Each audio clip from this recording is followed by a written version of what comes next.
আসসালামু আলাইকুম ওরহমতুল্লাহি ওবরাকাতুহু। সম্মানিত ইমানদার দিনদার মুত্তাকি পরেজগার ভাইরা, আজকের ভিডিওতে আমরা বলবো যে মা ও বোনেরা স্বামীর কাছে কখনো ৫টি কথা বলবেন না।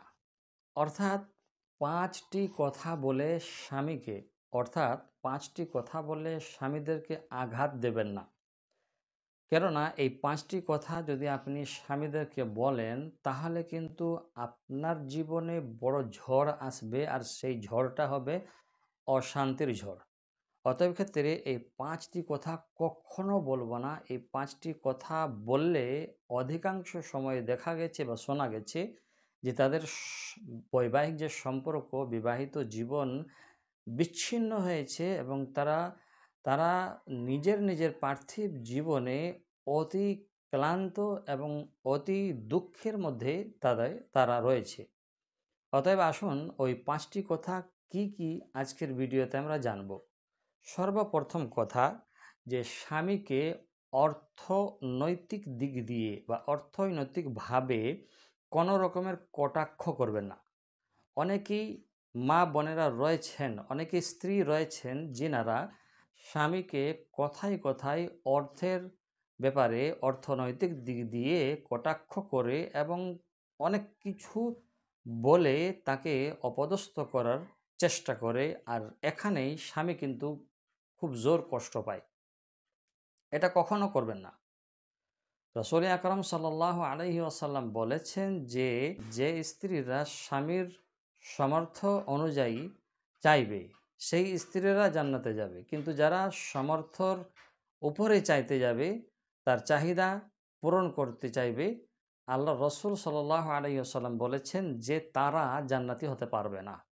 সেজন্য একজন ভালো স্ত্রীর পরিচয় এটাই যে সে তার স্বামীর সামর্থ্য অনুযায়ী তার চাহিদা পূরণ করবে এবং তার চাহিদা পূরণ করার কথা তার স্বামীর সামর্থ্য অনুযায়ী সে তার স্বামীকে বলবে। তো প্রথম কাজটা আমরা যেটা করব না সেটা হলো অর্থনৈতিক দিক দিয়ে স্বামীকে কোনোদিন কটাক্ষ করব না। এই কটাক্ষ করলে কিন্তু বিপদ আছে। দ্বিতীয় যেটা রয়েছে, অন্য কারোর সামনে স্বামীকে অপমান করব না। অন্য কারোর সামনে স্বামীকে কিন্তু অপমান করা যাবে না। এখানেও কিন্তু স্বামীর মন ভেঙে যায়। আর যার কারণে সাংসারিক জীবনে অশান্তি আসে এবং স্বামী স্ত্রী যে মিলন থাকে, স্বামী স্ত্রী যে একটি সম্পর্ক থাকে, সেই সম্পর্ক ভেঙে যাওয়ার চান্স বেশি থাকে। তাহলে আমরা ২ নম্বরে কারো সামনে স্বামীকে অপমান করব না, এ থেকে আমরা বিরত থাকব। ৩ নম্বরে স্বামীর কাজের বিষয়ে আমরা তাকে তাকে দোষারোপ করব না। স্বামীর কাজ, যে কাজ প্রফেশনাল যে কাজ স্বামী করে, সেই ব্যাপারে স্বামীকে কি করব না, স্বামীকে সেই ব্যাপারে দোষারোপ করব না।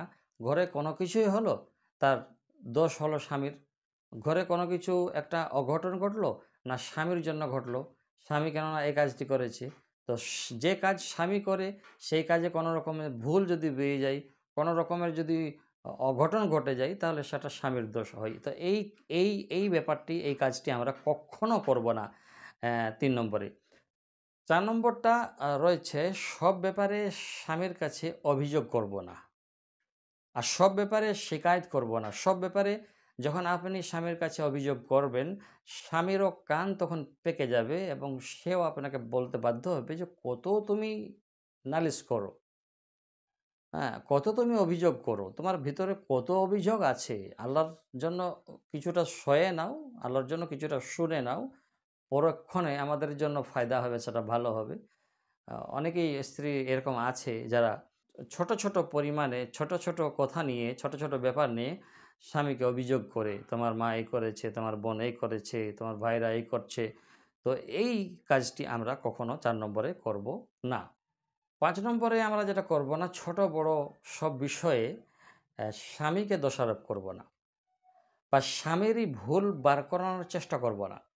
আমরা অনেক সময় ছোট বড় যখন আমাদের কোনো আ ব্যাপার হয়ে যায়, তখন আমরা দোষ করি বা দোষারোপ করি স্বামীকে আমরা দোষ দেই।